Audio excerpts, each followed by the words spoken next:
Les gars, la guerre entre USA et l'Iran cache une bataille en réalité qui me semble bien plus grande. Je vous dis que le conflit, les gars, entre les États-Unis et l'Iran, ça concerne le nucléaire, les missiles, etc.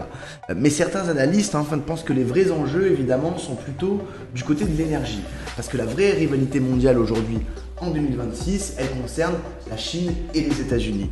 Et dans cette bataille, finalement, chacun, on va dire comme dans un jeu d'échecs, contrôle des pièces stratégiques. La Chine, dans un premier temps, elle domine presque tout le marché des terres rares. Sans ces métaux extrêmement précieux, pas de téléphone, pas de batterie, pas de smartphone et sinon pas de missiles modernes et encore moins d'intelligence artificielle. Donc la Chine a un vrai avantage sur ce domaine-là. Mais les États-Unis ont un vrai levier, c'est l'énergie.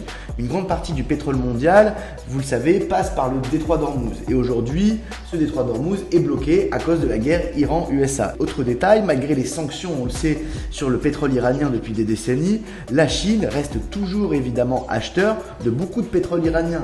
La Chine est complètement dépendante justement de la bonne tenue, de la stabilité dans la région du Proche-Orient. Alors finalement la question in fine, c'est est-ce que la pression américaine sur l'Iran ne servirait-il pas finalement à mettre aussi la pression derrière sur la Chine, en tout cas pour empêcher que la Chine s'approvisionne de manière globale. On peut aussi noter qu'avec ce qu'a fait Donald Trump au Venezuela, il va pouvoir récupérer pas mal de parts de marché et du coup profiter du pétrole vénézuélien et encore plus contrôler, j'ai envie de dire, cette matière première. Donc en fait, c'est une bataille qui est en train de se dérouler devant nous, mesdames et messieurs. C'est une bataille évidemment indirecte. Terre rare contre pétrole, la vraie guerre des ressources, elle a commencé en 2026.